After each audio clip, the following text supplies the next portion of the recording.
Namo tassa bhagavato arahato samma sambuddhassa.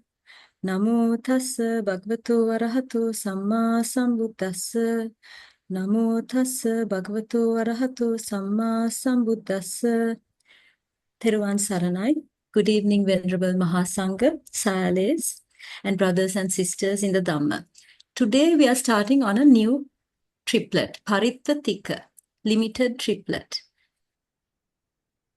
The Paritta Tika limited triplet comprises of three terms: Paritta Dhamma, states that are limited; Mahaggatā Dhamma, states that are sublime; and Appamāṇā Dhamma, states that are infinite. Now, this triplet is important because this is kind of like a preliminary or a prerequisite. You need to know this tika in order to do the next tika, which is the Paritta Rammana Tika. Therefore, it's important to know this tika inside and out. So, what is Paritta Dhamma, or states that are limited? Now, the word limited, Paritta, is applied to something small, a little mass, like a little mass of cow dung. So cow dung is something which is not of great value. So something which is small and not of that much value. So states which, because of their small power or less power, appanubhava in Pali, they are like little objects. So this is why certain dhammas are called limited, because they don't have that greater value to them.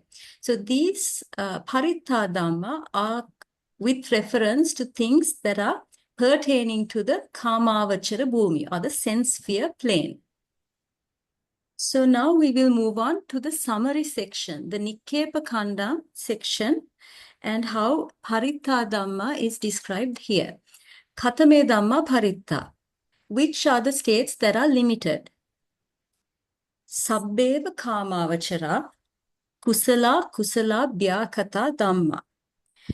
Sabbeva Kamavachara. So all states that are related to the sense sphere are spoken about here.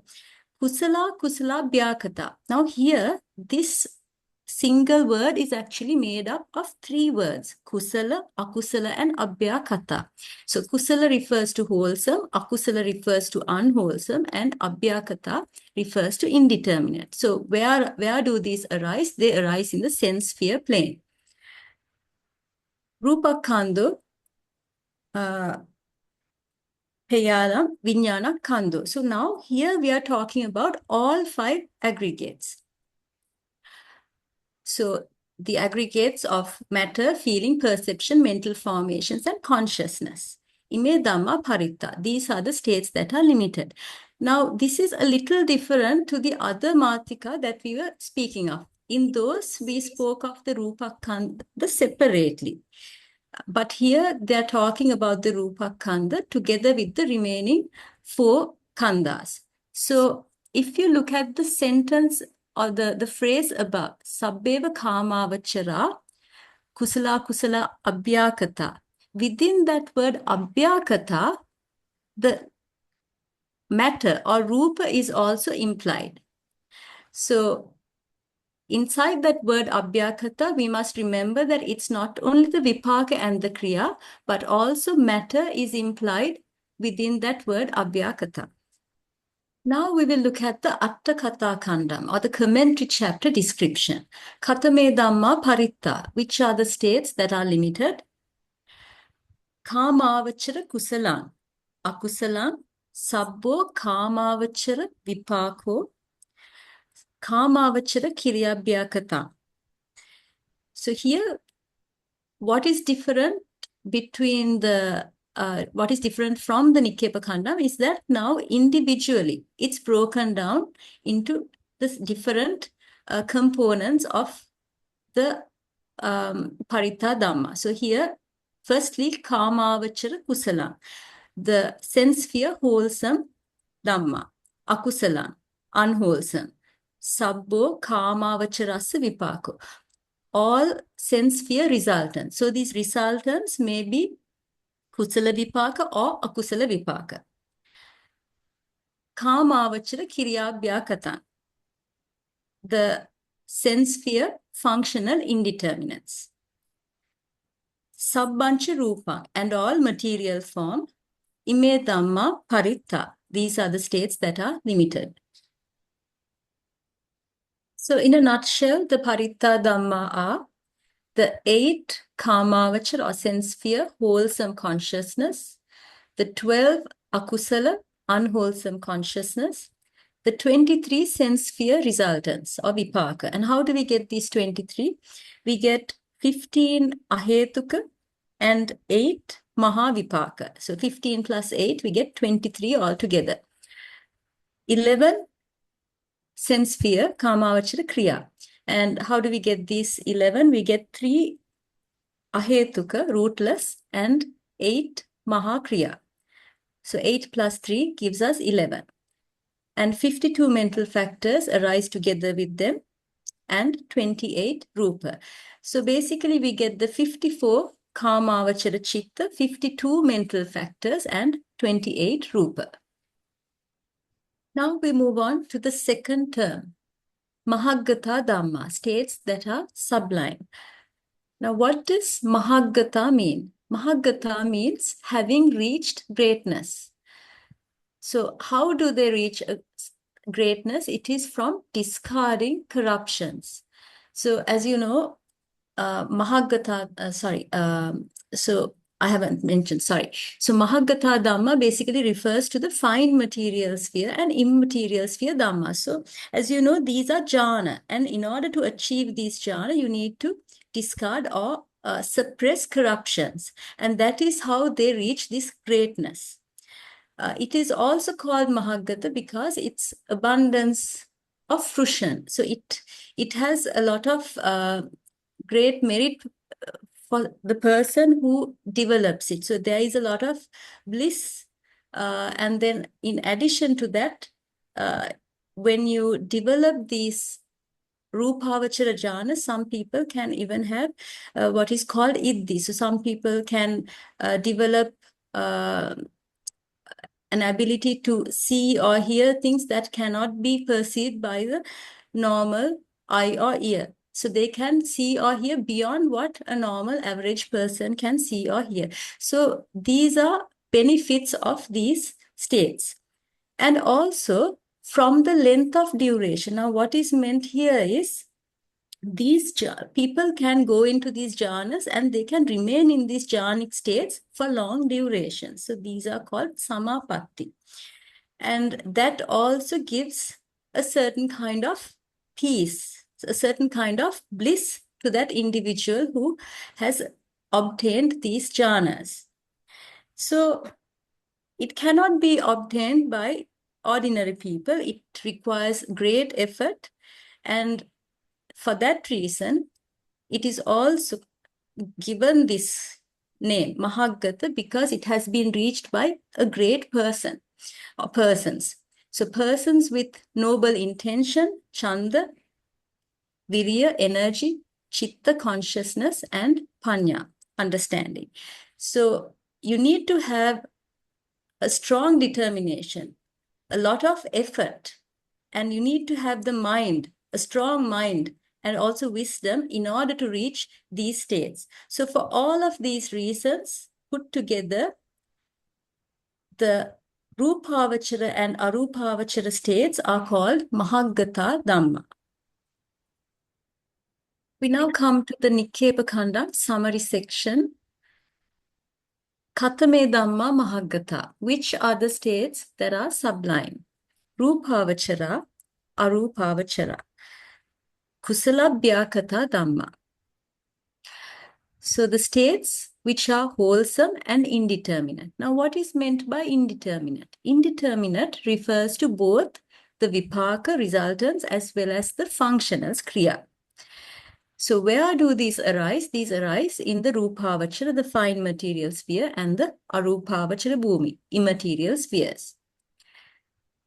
They are Vedana khandha, Sanya khandha, Sankhara khandha, Vijnana khandha. In other words, the aggregates of feeling, perception, mental formations, and consciousness. Ime Dhamma Mahaggatā. These are the states that are sublime. So basically what we are referring to as Mahaggatā Dhamma are all the Rupavachara and Arupavachara Chitta Cetasika. So these may be wholesome, kusala, vipaka, resultants, or kriya, functionals. Now let's see how it differs in the Atthasālinī khandha description. Katame Dhamma Mahaggatā, which are the states that are sublime. Rupavachara, Arupavachara, Kusalabhyakata. Wholesome, indeterminate states which relate to the fine material and immaterial spheres. Ime Dhamma Mahaggatā. These are the states that are sublime. So here there is no mention of the four aggregates. They have straight away said whatever Rupavachara or Arupavachara, the wholesome and the indeterminate. So indeterminate refers to the vipaka and the kriya. So the analytical states that are classified under Mahaggatā Dhamma are the 15 fine material consciousness, the Rupavachara, Chitta. These are Kusala, Vipaka, and Kriya. There are 5 in each category. The 12 Arupavachara or immaterial consciousness. There are 4 each of Kusala, Vipaka, and Kriya. And the 35 mental factors, excluding the 3 abstinences, the 3 virati. Now, how do we get only 35? Now, if we are focusing on the Rupavachara, we know that the Rupavachara, they are beautiful consciousness. So, because they're beautiful, they will be associated with beautiful mental factors along with the 13 Anyasamana. Those are the 7 universal and the 6 prakirnaka. So we get 13 there and another 25 from the beautiful section. Now, out of the 25, we don't get all of them. So we get 19 sobana sadharana, 19 mental factors are common to all sobana chitta. In addition, we get panya. Panya you will find in all the Rupavachara and Arupavachara chitta, because without wisdom, without panya, you can't develop jhana. So they are essential. They are there in all of the fine material and immaterial consciousness. Then next we have the 3 virati. Now virati do not apply to any of the Mahaggata chitta, because we are not abstaining. We are not abstaining from anything at that given point. So, of course, you need to abstain from all forms of akusala in order to achieve the jhanas. But the jhana mind per se, the jhana consciousness per se, is not abstaining from anything. So it has a certain object that it's focusing on, and that focus is not in terms of an abstinence, right? So you don't get the abstinences occurring together with any of the Mahaggatā Dhamma. Then what about the karuna and mudita? So the illimitable. So what about those two? So the Appamāṇā Cetasika can occur in certain Rupavachara jhana. So if you're meditating based on karuna, or if you're meditating based on mudita, then that particular consciousness, that particular Rupavachara jhana will have the mental factor of either karuna or mudita. So those two may or may not occur together with that jhana, depending on what that jhana is. Next, when it comes to the Arupavachara jhana, none of the Arupavachara jhana has got those two Appamāṇā. So karuna and mudita do not occur with any of the Arupavachara jhana. So that's another thing you need to remember. So this is how, in summary, we get the 35 mental factors. So what is common to all of them is that the 3 abstinences, the 3 virati are excluded. They don't occur together with any of these Mahaggatā chitta. We now come to the last term, Appamāṇā Dhamma, states that are infinite. So states such as lust or kama tanha, they form a certain limit which are called finite. So finite means having limits either by way of objects, ārammana, or of sampayoga or association. And if there are no limits, we call such things infinite. So it's basically the opposite to being limited. So the Appamāṇā Dhamma are termed as infinite because they are the entire opposite to the finite Dhamma. So the finite Dhamma are basically the Dhammas that we spoke about before, the Paritta Dhamma as well as the Mahaggatā Dhamma. Now, to describe further in the sub-commentary, there is a little description given regarding this being limited and being not limited. And how they describe it is, now, for instance, if you take the Paritta Dhamma, they are limited by gross defilements such as kama tanha. But when it comes to the Mahaggatā Dhamma, they are not limited by gross defilements, because by the time you reach the jhanas, the gross kama tanha and the other defilements are suppressed to a certain extent. However, they are not completely eliminated. So because there still is a certain degree of subtle defilements left, these Mahaggatā Dhamma are limited by subtle defilements. But when it comes to the Appamāṇā Dhamma, they are not limited, because the Appamāṇā Dhamma themselves, they don't contain any corruptions and they are not subject to any corruptions. They are neither taken as objects by corruptions as well. So for this reason, the Appamāṇā Dhamma, because they are not limited either by way of objects or by way of association, they are called infinite or Appamāṇā. We now come to the Nikkepa summary section description of Appamāṇā Dhamma. Katame Dhamma Appamāṇā, which are the states that are infinite. Apariyapanna Maggācha Maggaphalāni, the paths that are unincluded and the fruits of the paths. So here we are talking about the supramundane Magga and Phala. Asaṅkata dhātu and the unconditioned element, in other words, Nibbāna. Ime Dhamma Appamāṇā, these are the states that are infinite. 我们来先看法集里面概要章的定义，哪些法是无量法呢？那首先呢，这边提到是无细数的刀以及刀的果。那这边无细数指的就是出世间，所以我们出世间的这个生刀以及生果，还有呢，这个涅槃的无为界，这些法呢是属于无量法。Now we come to the Atthakatha Khandha commentary chapter description. Katame Dhamma Appamāṇā, which are the states that are infinite. Chattaro Magga Apariyapanna. Chattaricha Samanya Phalāni. The 4 unincluded paths and the fruits of the life of a recluse. So here again, it's the same thing, but given using different terminology. Nibbānancha and the final state of deliverance. Now again here, in the previous description under the Nikkepa Khandha, it was given as asaṅkata dhātu. Here it is given as Nibbānancha.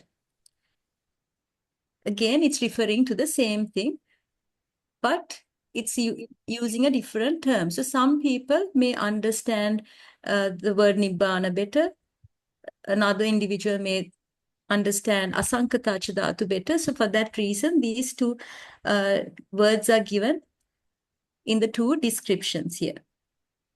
Ime Dhamma Appamāṇā. These are the states that are infinite. So in a nutshell, the Appamāṇā Dhamma comprise of the 8 lokuttara, supramundane chitta, consciousness, and the 36 cetasika, mental factors, and finally, Nibbāna, the final state of deliverance. Now let's look at these 3 boxes. So here we have got the Paritta Tika, the limited triplet, and we have grouped them according to the bhumi, or the planes of existence, where you find these relevant dhammas. So Paritta Dhamma, everything that falls under Paritta Dhamma are Kamavachara. They belong to the sense sphere. So you get the 54 Kamavachara Chitta, the 52 Cetasika, and the 28 Rupa. Under Mahaggatā Dhamma, you get the next 2, which are the Rupavachara and Arupavachara Bhumi. So what do you get under Rupavachara? You get 15 Chitta, the 5 Kusala, 5 Vipaka, and 5 Kriya. And under Arupavachara, you get 12 Chitta, 4 Kusala, 4 Vipaka, and 4 Kriya. Together with these, you get 35 Cetasika, excluding the 3 Virati. And finally, under Appamāṇā Dhamma, you get everything that is supramundane, which means you get the 8 lokuttara chitta and the 36 mental factors. So it's kind of like a scale. Paritta refers to things that are either bad or average, okay. Mahaggatā is a little higher level. So you get something better than what you had classified under Kamavachara. And under Appamāṇā, you get the best, the supramundane. And you can't have any dhammas that are greater than that. So they are at the highest level. So it's kind of like a scale. Now you must remember, although we say the 28 Rupa, the 54 consciousness, these are Paritta, they are limited to the Kamavachara. It doesn't mean that an individual who is born in the Rupavachara Bhumi or the Arupavachara Bhumi does not generate Kamavachara Chitta. So the reason why we give this designation, we call a certain thing as Kamavachara, or we label something as Rupavachara or Arupavachara, is based on where they occur predominantly. It doesn't mean that they are restricted to appear only in the Kamavachara Bhumi. So, for instance, if you take a fine material sphere, Brahma, so a Rupavachara Brahma will have Rupa. They are born with a fine material body. And those Rupa are, again, we call them Kamavachara. However, they are born in the Rupavachara plane. But the Rupa itself, we say, belongs to the Kamavachara or the sense sphere because they predominantly arise there. So that is something you must keep in mind. So the way we tag these dhammas are based on where they predominantly occur. And it doesn't mean that they are limited to that particular sphere.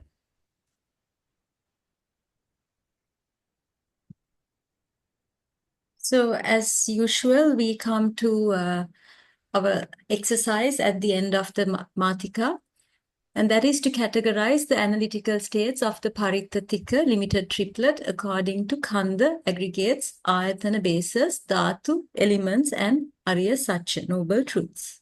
It's time for questions now. You can ask any questions, either from this Matika or any of the previous Matikas. So the next lesson will be in January, on the 5th of January, and it's going to be a very interesting area. So we'll be talking about a couple of Ārammana Tika, sense object triplets, starting from Paritta Rammana Tika. And so first what we will do is we will brush up our knowledge on the different types of āramana, the sense objects. In the meantime, I would like you to revise from the Abhidhammatthasaṅgaha, the compendium of Abhidhamma, regarding the āramana. So there's a beautiful chapter on this, and you can read up on Bhikkhu Bodhi, Bhikkhu Bodhi's translation. It gives a very good account of it. However, we will be going through the important aspects of that chapter during the next lesson. It is now time to share merits. I would like all of you to join me. 接下来呢，我们一起跟老师分享功德，请大家呢也跟老师一起。Akāsattā ca bhummattā devānāgā mahittikā puññantaṃ anumoditva chiran rakkantu sāsanam chiran rakkantu desanam chiran rakkantu mamparam. Idam me ñātīnaṃ hotu sukhitā hontu ñāteyo. Idam me ñātīnaṃ hotu sukhitā hontu ñāteyo. Idam me ñātīnaṃ hotu sukhitā hontu ñāteyo. Imina punya kammena mame bala samagamo satan samagamo hotu yava nibbana patya. Idam me punyang asavakya mahamukhu. Idam me punyang nibbanassa pachayo. Mama punya bhagam sabba sattanam vajemi. Te sabbe me samang punya bhagam labantu. Buddha sasana tiram dekadu. Buddha sasana tiram dekadu. Buddha sasana Tiram dekadu. sadhu sadhu sadhu. Thank you very much, Doctor. Sadhu, sadhu, sadhu. Sadhu, sadhu. So much, Doctor. Good evening. Sadhu, sadhu, sadhu.